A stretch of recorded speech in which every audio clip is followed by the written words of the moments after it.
በስመ አብ ወወልድ ወመንፈስ ቅዱስ አሐዱ አምላክ አሜን። ጸሎተ ሐሙስ። ጸሎተ ሐሙስ ጌታችን ምስጢረ ቁርባንን ከምስጢረ ጸሎት ጋር አዋህዶ የገለጠበት ዕለት ነው። በወንጌልም እንደተጻፈው ፋሲካውን የሚያከብሩበት ቀን ሲደርስ ጌታ ኢየሱስም ጴጥሮስና ዮሐንስን ሂዳችሁ ፋሲካን እንበላ ዘንድ አዘጋጁልን አላቸው። እነርሱም በየት እንደምናዘጋጅልህ ትወዳለህ አሉት። ወደ ከተማ ገብታችሁ የውሃ ማድጋ የተሸከመ ስምዖን የተባለ ሰው ታገኛላችሁ። ወደ ገባበትም ቤት እርሱን ተከተሉት። መምህር ከደቀ መዛሙርቶቼ ጋር ፋሲካ የሚያደርግበት አድራሻ ወዴት ነው ይልሃል በሉት።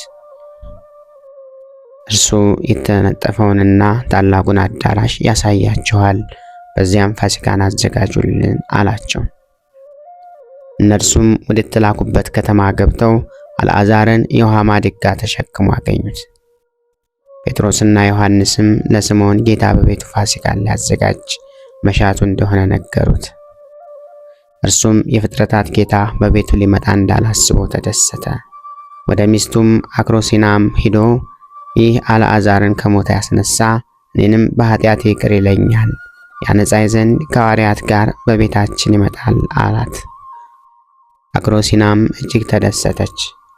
ጌታችንም ጊዜው ሲደርስ ከሐዋርያት ጋር በአንድነት መጣ። ስምዖንም ከቤቱ ወጥቶ ሮጠ፣ ከጌታ እግር ስር ሰገደ። ወደ ቤቱም ከሐዋርያት ጋር አስገባቸው። ይሁዳ ግን ይህን ሰዓት አልነበረም፣ ውጭ ከሻጭና ለዋጭ ጋር ገንዘብ ሲደራደር ነበር። ስምዖንም ለሚስቱ አክሮሲና ጌታና ሐዋርያት የሚገቡበት በእግራቸው የሚረግጡት ምንጣፍ እንድታነጥፍ አዘዛት። አክሮሲና ግን የጌታችንን መልክ አታውቀውም ነበር።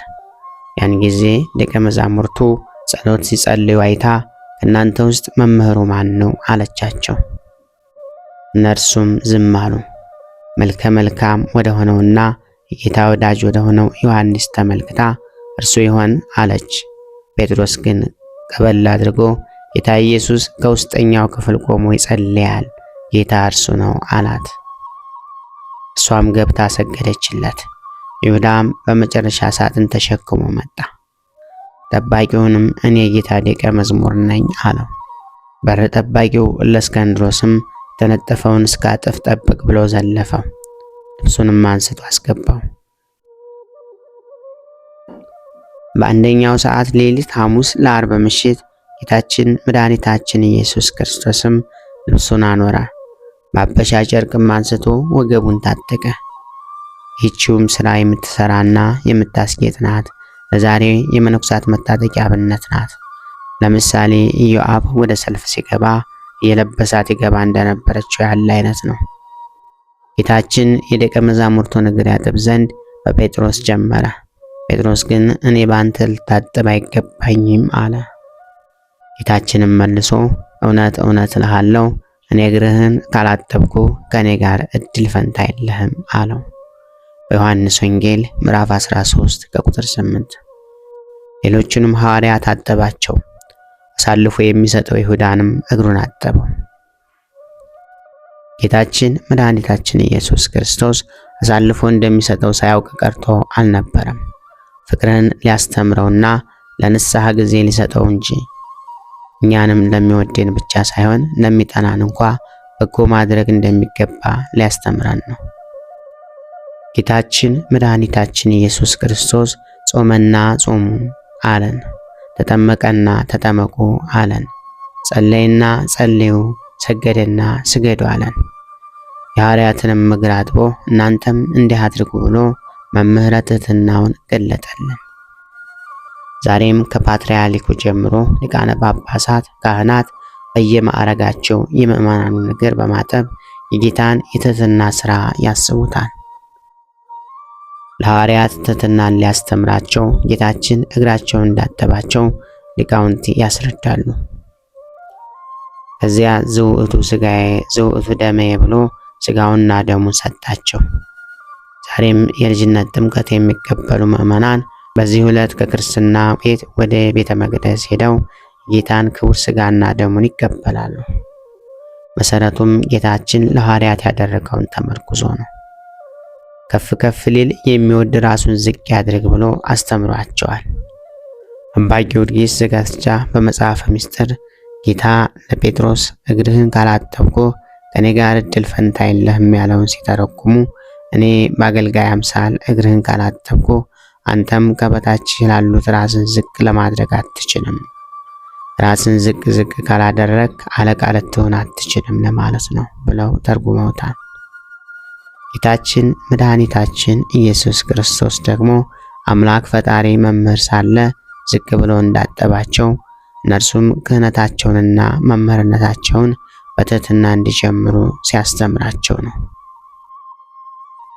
በሁለተኛው ሰዓተ ሌሊት ምሽት ጌታችን መድኃኒታችን ኢየሱስ ክርስቶስ ህብስቱን ባርኮ ለ13ቱ ፈትቶ ሰጣቸው። 13ኛው እርሱ የሚቀበለው ነውና፣ ነገር ግን የሚረባውና የሚጠቅመው አይደለም። ዝውእቱ ሥጋዬ ዝውእቱ ደሜ ብሎ ህብስቱን ባርኮ ይህ ሥጋዬ ነው እንካችሁ ብሎ፣ ወይኑንም ባርኮ ይህ ደሜ ነው እንካችሁ ጠጡ ብሎ ሰጣቸው። 13 አድርጎ መፈተቱ ሐዋርያትን እንዳይረግማቸው እንዳያስፈራቸው ነው። ራሱም ጥኢሞ አጣዕሞሙ ቀምሶ አቀመሳቸው እንዲል አብነት ለመሆን አንድም ነገ በመልዕልተ መስቀል 13 በሕማማተ መስቀል እቀበላለሁ ሲል ነው። ጌታ ይህንን ባያደርግ ኖሮ ዛሬ ካህኑ የጌታን ሥጋና ደም ሳይቀበል አቀብሎ ብቻ በሄደ ነበርና ለእነርሱም ለማስተማር ነው። ማዕዱንም እየበሉ ጌታችንም እውነት እውነት እላቸዋለሁ ከእናንተ መካከል አንዱ አሳልፎ ይሰጠኛል አላቸው። ማዕዱንም እየበሉ ጌታችንም እውነት እውነት እላቸዋለሁ ከእናንተ መካከል አንዱ አሳልፎ ይሰጠኛል አላቸው። በዮሐንስ ወንጌል ምዕራፍ 13 ከቁጥር 21። ሐዋርያት ሁሉ ደነገጡ፣ እርስ በርሳቸው ተያዩ፣ እኔ ሁን ተባባሉ። ጴጥሮስም ዮሐንስን ጠጋ ብሎ ማነው አሳልፎ የሚሰጥህ ብለህ ጠይቀው አለው። ወንጌላዊ ዮሐንስም ጌታን ጠጋ ብሎ ጠየቀው። ጌታችንም ከኔ ጋር እጁን ከወጭት የሚያስገባ እርሱ አሳልፎ ይሰጠኛል አለው። በማቴዎስ ወንጌል ምዕራፍ 26 ከቁጥር 23፣ በሉቃስ ወንጌል ምዕራፍ 22 ከቁጥር 21። ሐዋርያትም ሁላችንም ከወጭቱ የምንጠቅስ አይደለምን ሲሉ ጌታችን እኔ ከወጡ አጥቅሼ የምሰጠው ነው አላቸው። ያን ጊዜም አጥቅሶ ለአስቆሮቱ ሰው ይሁዳ ሰጠው። ስለዚህ ወንጌላዊ ይህንን ታሪክ ይዘው አንድ ሳለ በተለያዩ አገላለጽ ገለጡልን። ይሁዳም እንደ ቸኮለ ሰው ይቅበዘበዝ ነበር። እርሱም ጌታን እንዴት አሳልፎ እንደሚሰጠው በልቡ እያሰበ ነበር። ጌታም ወደ ይሁዳ ጠጋ ብሎ ወዳጄ ይሁዳ ሆይ ልትሰራ የምትሻው ሥራ ካለ ሂድ አለው። በዮሐንስ ወንጌል ምዕራፍ 13 ከቁጥር 27። ይሁዳም ፈጥኖ ወጥቶ ወደ አይሁዳውያን ጌታን አሳልፎ ሊሰጥ ዋጋ ሊነጋገር ሄደ። ከሦስተኛውም ሰዓተ ሌሊት እስከ 5ኛው ሰዓት ሌሊት ድረስ ለደቀ መዛሙርቱ ሲመክራቸው የመንፈስ ቅዱስንም መምጣት አብዝቶ ሲነግራቸው ዓይኖችን ወደ ሰማይ አቀና። እርሱ ከአባቱ ጋር አንድ እንደሆነም ነገራቸው። ለብቻው ፈቀቅ ብሎ ወዙ እንደ ደም እስኪፈስ ድረስ እየሰገደ ጸለየ። ወደ ደቀ መዛሙርቱ ተመለሰ። ተኝተው አገኛቸው፣ ቀሰቀሳቸው። ጴጥሮስም 1 ሰዓት ያህል እንኳ ከኔ ጋር መትጋት አቃታችሁን? ወደ ፈተና እንዳትገቡ ትጉና ጸልዩ አለው። በሉቃስ ወንጌል ምዕራፍ 22 ከቁጥር 14 እስከ 40። የጌታችን በአይሁድ መያዝ 6ኛው ሰዓተ ሌሊት። ጌታችንም ከአብ ጋር ስላለው አንድነት ክብር ለሐዋርያት ካስተማራቸው በኋላ ኢየሱስም ይህንን ተናግሮ አትክልት ወዳለበት ስፍራ ወደ ቄድሮስ ወንዝ ማዶ ከደቀ መዛሙርቱ ጋር ወጣ። በዚያም ገባ። በዮሐንስ ወንጌል ምዕራፍ 18 ከቁጥር 1 ወንዙን ተሻግሮ ያለውን ዛፍ አልፎ ወዳለው ዱር ገባ። ይሁዳም ይህችን ስፍራ ቀድሞ ጌታ ይመጣባት ስለነበር ያውቃት ነበርና ጭፍሮቹንና የካህናትን አለቆች ሌሎችም ፋና፣ ጋሻ፣ ጦር የሚያዙትን አስከትሎ መጣ። ጌታችንም ተነሱ እንሂድ፣ እነሆ አሳልፎ የሚሰጠኝ ቀርቧል አላቸው። ወደ እነርሱም መጥቶ ቀረበ። ይሁዳም ወደ እርሱ ቀርቦ መምህር ሆይ ቸሩ ልሃል፣ ሰላም ላንተ ይሁን ብሎ ሳመው። ይህም መሳም ለአይሁድ ጥቆማ ወይም ምልክት ነበር። ምክንያቱም የጌታ መልክና የወንጌላዊ የዮሐንስ መልክ ይመሳሰልባቸው ነበርና ሲለይላቸው ነው። ጌታችንም በስምኑ ታገብኦ ለወልደ እጓለ እመሕያው የሰውን ልጅ በማሳም አሳልፈ ትሰጣለህን አለው። በሉቃስ ወንጌል ምዕራፍ 22 ከቁጥር 48። ይሁዳም ከጭፍሮቹ ጋር መጣ። ጌታ ኢየሱስንም ከበውት ወደ ሽማግሌዎቹና የካህናት አለቃ ቀያፋ ወዳለበት ወሰዱት። ጴጥሮስ ግን ከሩቅ ሆኖ ይከተለው ነበር።